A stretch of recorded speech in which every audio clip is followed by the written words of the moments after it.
They say your wedding day is supposed to be the happiest day of your life. You spend months picking out the perfect flowers, tasting cakes, and ensuring every single detail is absolutely flawless. But more than the decorations, more than the music, you look forward to the people. You look forward to seeing the faces of the people who raised you, the people you grew up with, sitting in the front row, smiling through tears of joy as you take that big step into the next chapter of your life.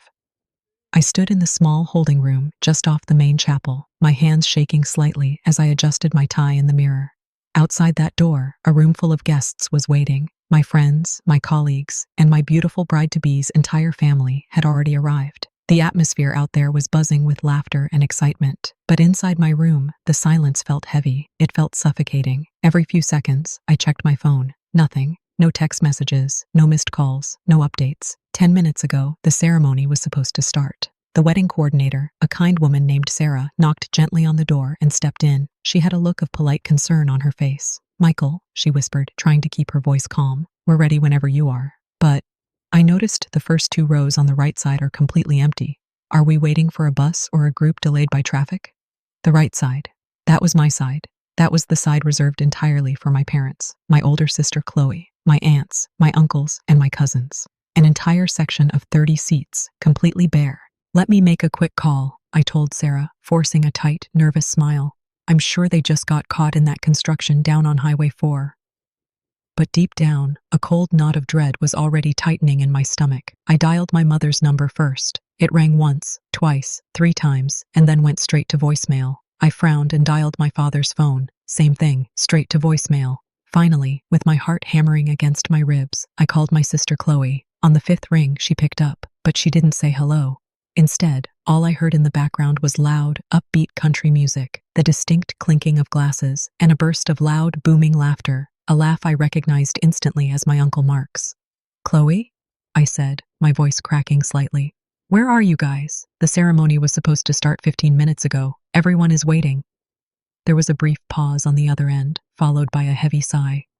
"Oh, Michael," Chloe said, her voice dripping with casual indifference, completely devoid of any urgency. "Look, we're actually not going to make it today. Something came up." "Something came up," I repeated, the words tasting like ash in my mouth. "It's my wedding day, Chloe. What could possibly come up that's more important than your only brother's wedding?" "Well, you know how hard it is to get everyone together," she replied smoothly, as if she were talking about missing a casual weekend movie, not a once-in-a-lifetime milestone.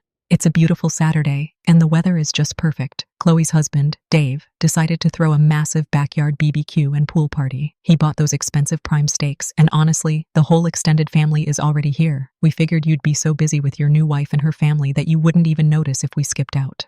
I stood there, completely frozen. The room seemed to tilt on its axis. "You skipped my wedding for a backyard BBQ? Mom and Dad are there too?"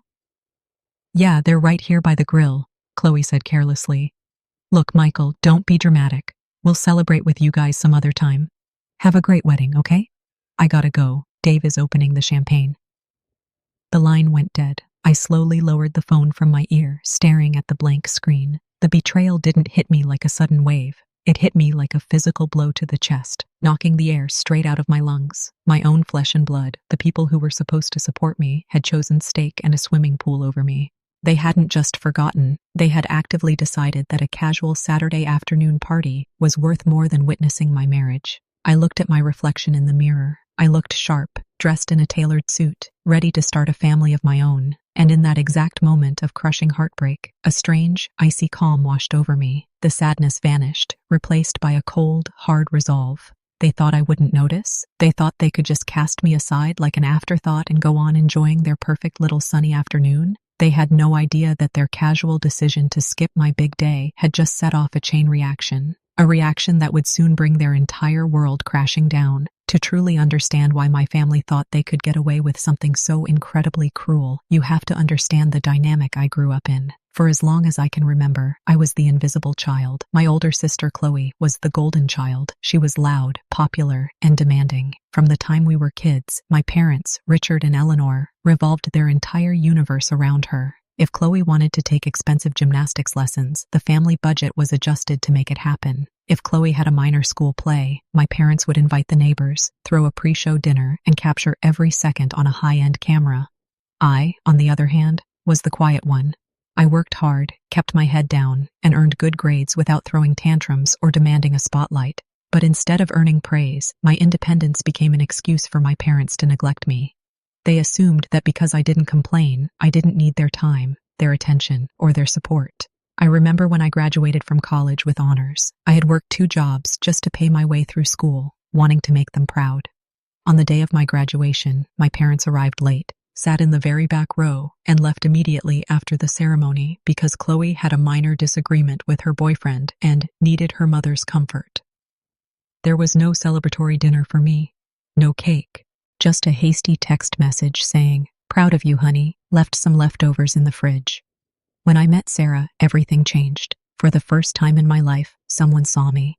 Really saw me. She loved me for who I was, celebrated my achievements, and showed me what a real, supportive family was supposed to look like. Her parents treated me like a son from the moment we met. When Sarah and I got engaged, I tried one last time to bridge the gap with my own family. I invited them to dinners, tried to involve them in the planning, and asked my father to be my best man. He declined, saying it was too much pressure for an old man, so I asked my best friend from college instead. My mother refused to help Sarah choose a dress, claiming she was too busy helping Chloe remodel her guest bathroom. I tolerated the slights. I swallowed my pride. I told myself that as long as they showed up to the wedding, as long as they stood by my side for just one afternoon, I would let the past go. But sitting in that room, hearing the country music blasting from Chloe's phone, I realized the bitter truth. You cannot force people to love you. You cannot force them to respect you. My family didn't see me as a person. They saw me as a convenience, an extra placeholder in their lives to be used when necessary and abandoned when something more entertaining came along. As I walked out of the holding room and approached the altar, I looked at Sarah walking down the aisle. She looked absolutely radiant, a vision in white. But as she reached my side, she looked at the empty front rows on my side of the aisle, her eyes filled with a mixture of confusion and deep sorrow for me. "Where are they?" she whispered softly as the music faded. "They're not coming," I whispered back, my voice steady, my eyes locked onto hers. "But it doesn't matter, because you are my family now." The ceremony was beautiful, but a dark cloud hung over my mind. Throughout the vows, the toasts, and the dances, a thought kept echoing in my brain.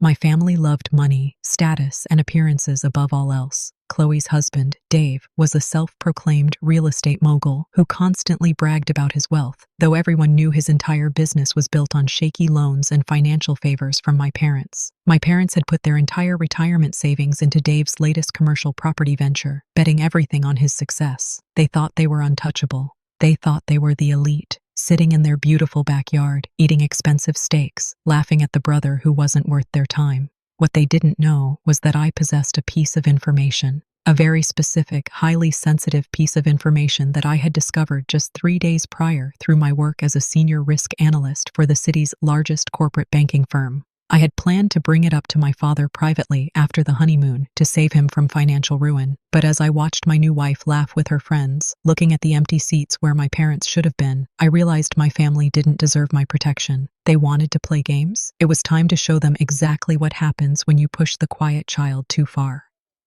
The Monday after the wedding, there was no post-wedding bliss for me.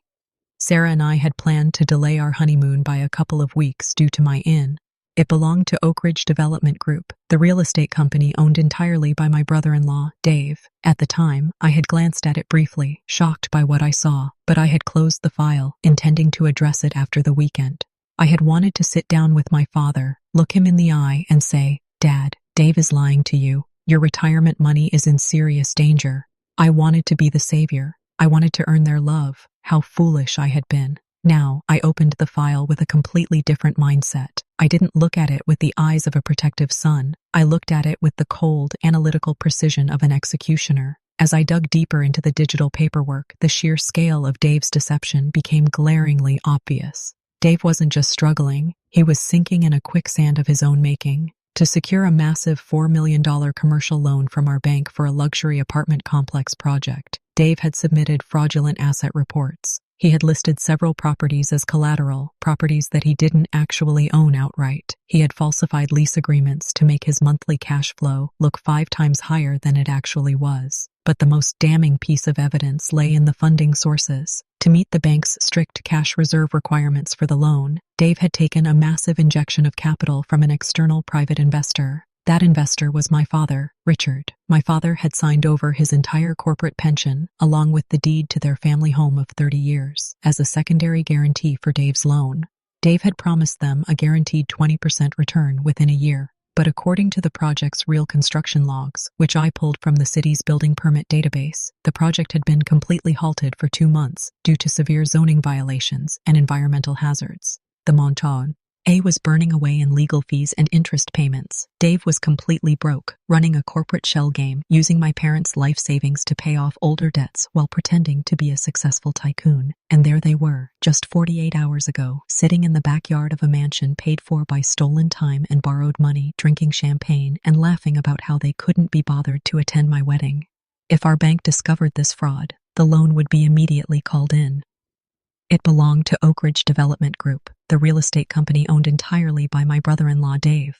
At the time, I had glanced at it briefly, shocked by what I saw, but I had closed the file, intending to address it after the weekend. I had wanted to sit down with my father, look him in the eye, and say, "Dad, Dave is lying to you. Your retirement money is in serious danger." I wanted to be the savior. I wanted to earn their love. How foolish I had been. Now, I opened the file with a completely different mindset. I didn't look at it with the eyes of a protective son. I looked at it with the cold, analytical precision of an executioner. As I dug deeper into the digital paperwork, the sheer scale of Dave's deception became glaringly obvious. Dave wasn't just struggling, he was sinking in a quicksand of his own making. To secure a massive $4 million commercial loan from our bank for a luxury apartment complex project, Dave had submitted fraudulent asset reports. He had listed several properties as collateral, properties that he didn't actually own outright.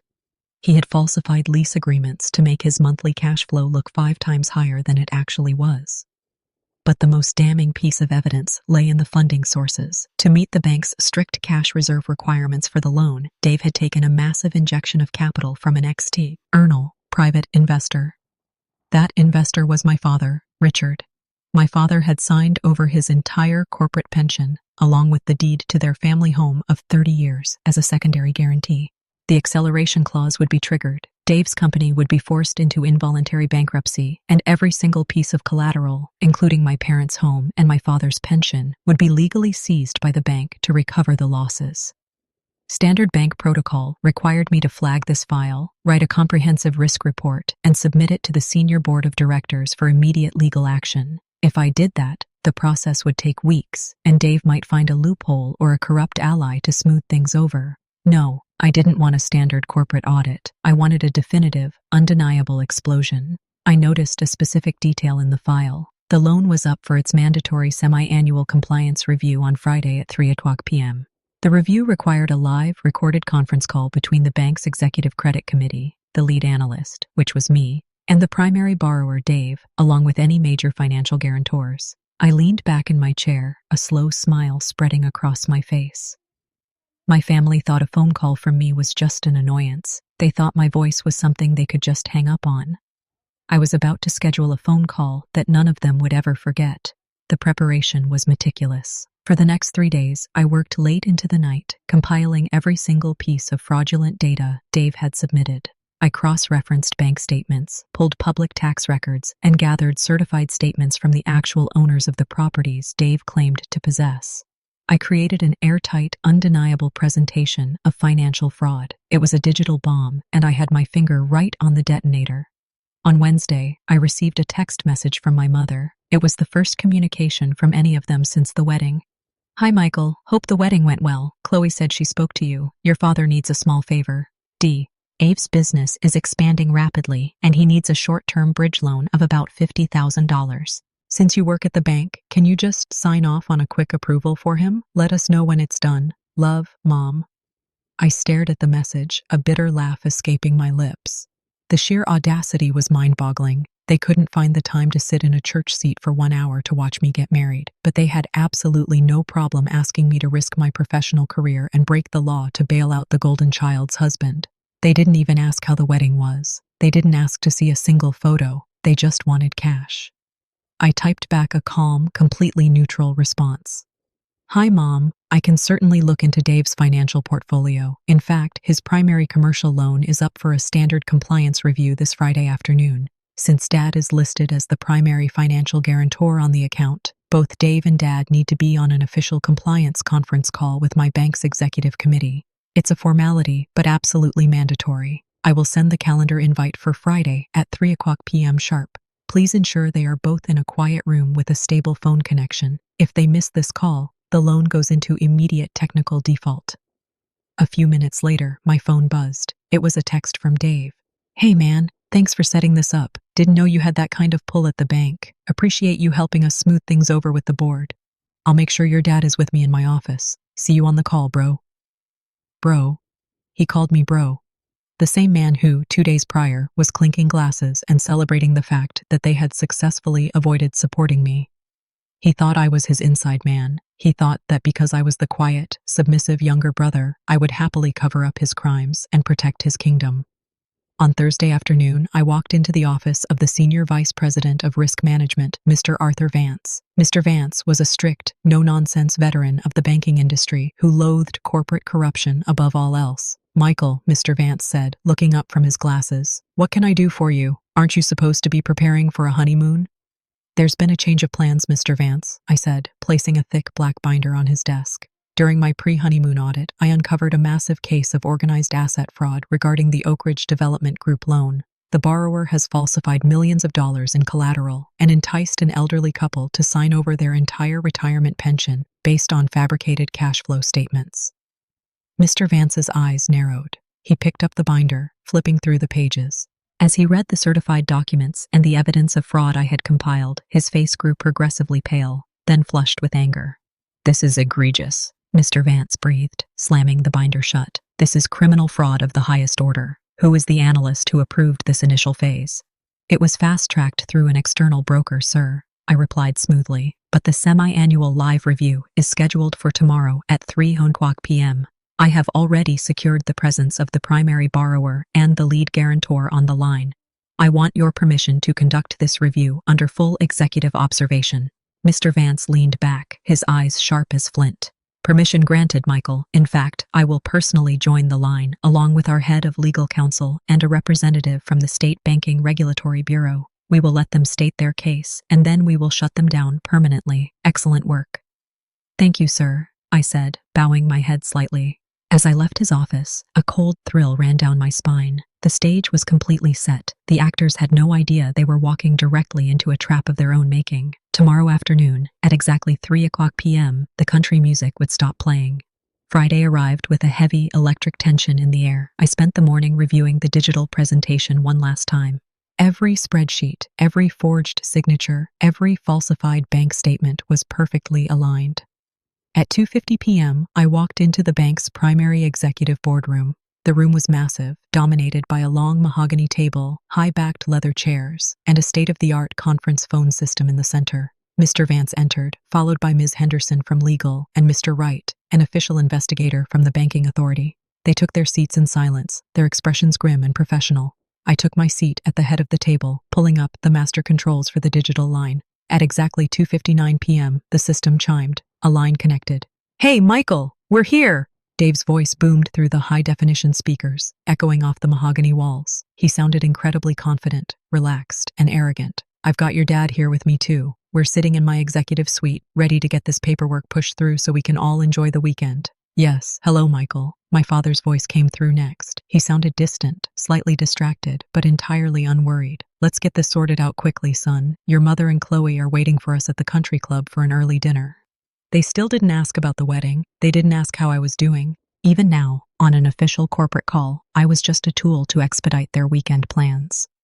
"Good afternoon, Dave. Good afternoon, Dad," I said, my voice completely calm, steady, and professional. "Before we begin, I must inform you that this call is being recorded for federal compliance purposes.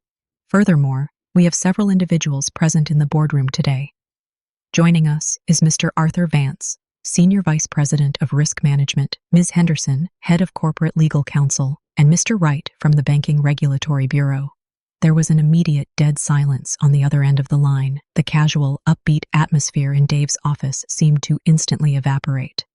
Wait, Michael," Dave stammered, his tone shifting from arrogant to slightly nervous. "I thought this was just a quick check-in between us." Why is the executive board on the line? This is a formal compliance review, Dave, I replied coldly. Now, let us begin with Section A of your loan portfolio. Collateral verification.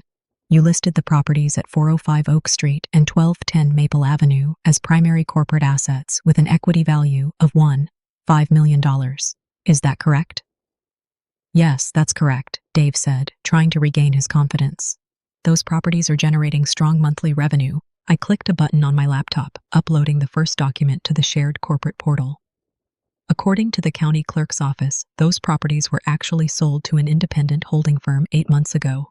You do not own them. The lease agreements you submitted to this bank are entirely fabricated, bearing forged signatures of tenants who do not exist. A sharp, audible gasp came from my father. Dave, what is he talking about? Michael, stop joking around, Dave barked, his voice cracking with rising panic. There's obviously a paperwork glitch on the bank's end. We can clear this up privately. Silence, Mr. Miller. Mr. Vance's voice cut through the air like a steel blade. Our senior analyst does not make jokes. Proceed, Michael. Thank you, Mr. Vance, I said, flipping to the next digital slide. Let's move to Section B, capital injection. To meet the cash reserves, you accepted a transfer of $400,000 from Richard Miller's pension account, utilizing his primary residence as a secondary guarantee. Dave, you informed the guarantor that the funds were secure and the project was moving forward. However, city records show a total construction halt due to severe fraud violations. The money is gone. The project is dead. Michael! My father screamed through the phone, his voice shaking with absolute terror. Michael, what are you saying? Dave told me the project was completely safe. He said it was a guaranteed investment. Dave, tell me he's lying. Dad, shut up. Don't say anything, Dave yelled, completely losing his composure. I could hear the sound of papers scattering on his desk. Michael, you can't do this to me. We're family. Your sister will never forgive you for this. We're supposed to stick together. Family? I repeated the word slowly, letting it hang in the air. The silence in the boardroom was absolute. That's an interesting word for you to use, Dave, because last Saturday, when I stood at the altar of my wedding, looking at 30 empty seats because you all decided a backyard BBQ was more important than my life, I realized something very important. I realized that actions have consequences. And today, the consequences have arrived. Michael, please, my father begged, his voice cracking into a sob. The proud, distant man who had spent my entire life ignoring my achievements was now weeping over a speakerphone. You can't let them take the house. Your mother will have nowhere to go. My pension, everything I worked for my entire life is tied up in this. You should have thought about that before you signed legal documents without reading them, Dad, I said, my voice completely devoid of emotion. And you certainly should have thought about the value of family before you turned your back on your only son. Mr. Wright, the regulatory investigator, leaned forward toward the microphone. Mr. David Miller, based on the undeniable evidence of corporate asset fraud, grand larceny, and document forgery presented today, this bank is officially declaring your loan in immediate default. The acceleration clause is hereby activated. All corporate assets of Oak Ridge Development Group are frozen, effective immediately. No, please, Dave shrieked. Furthermore, Ms. Henderson added, her voice calm and clinical, a formal criminal referral is being transmitted to the State Attorney General's Office for Financial Fraud and Elder Exploitation. Federal marshals will be arriving at your business premises within the hour to secure all physical files. Richard Miller, as the primary guarantor, your assets will be placed under a strict legal lien pending liquidation to satisfy the remaining bank debt. Michael, you monster, how could you do this to your own blood? My father screamed, his terror turning into a blind, desperate rage. We raised you. We gave you everything. You gave Chloe everything, I corrected him quietly. You gave me leftovers. Goodbye, Dad. I pressed the master disconnect button. The line went dead. The screaming vanished, replaced once again by the quiet, dignified hum of the executive boardroom. Mr. Vance stood up from his chair, walked over to me, and placed a heavy, proud hand on my shoulder. You handled that with incredible poise, Michael. I know it wasn't easy dealing with family, but you protected this bank from a catastrophic multi-million-dollar loss. Take the next 2 weeks off. Go on your honeymoon. You've more than earned it. Thank you, sir, I said, closing my laptop. As I walked out of the bank building into the bright Friday afternoon sunshine, my phone began to blow up. It was an absolute avalanche of notifications. My mother called 5 times in a row. I blocked her number. Chloe sent 20 frantic text messages. What did you do? Dave just came home crying. The police are at the office. They're seizing the cars. You've ruined our lives. You're a psycho. I selected her contact, hit the options menu, and blocked her number too. Then came calls from aunts, uncles, and cousins, the very same people who were laughing in the background of Chloe's phone while eating steak on my wedding day. They were all panicking now, realizing that the financial house of cards they all relied on had just collapsed into dust. One by one, I blocked every single one of them. I got into my car, gripped the steering wheel, and let out a long, deep breath.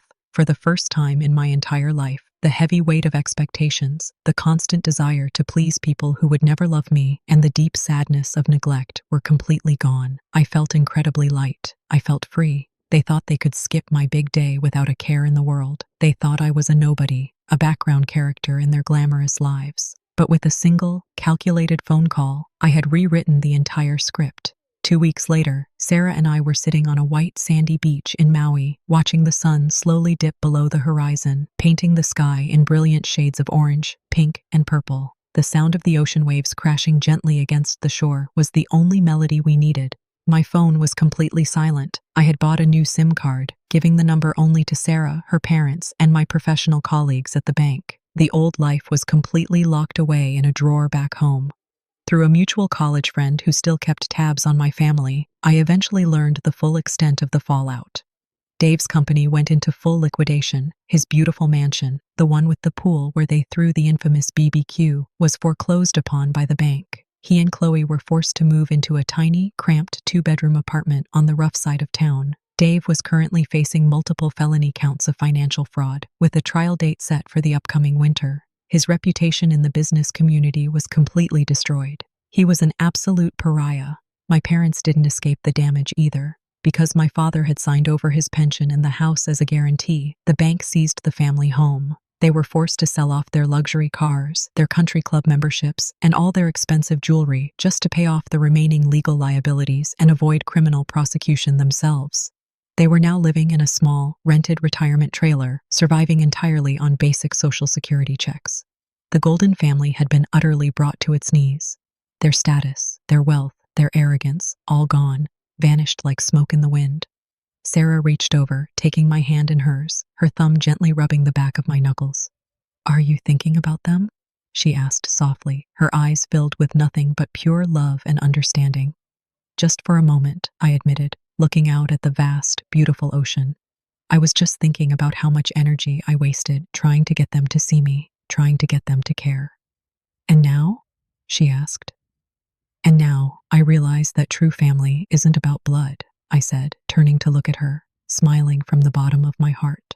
"It's about respect. It's about showing up. It's about the people who stand by you when the world is bright and who hold your hand when things get dark. I have everything I need right here."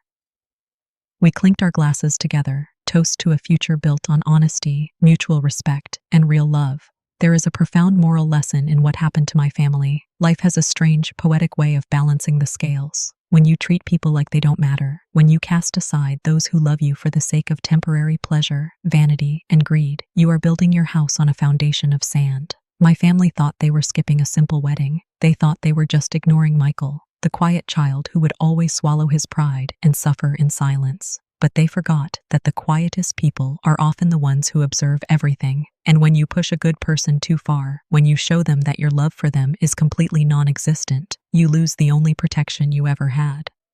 In the end, justice wasn't just served, it was delivered loud and clear. And it all started with a single phone call.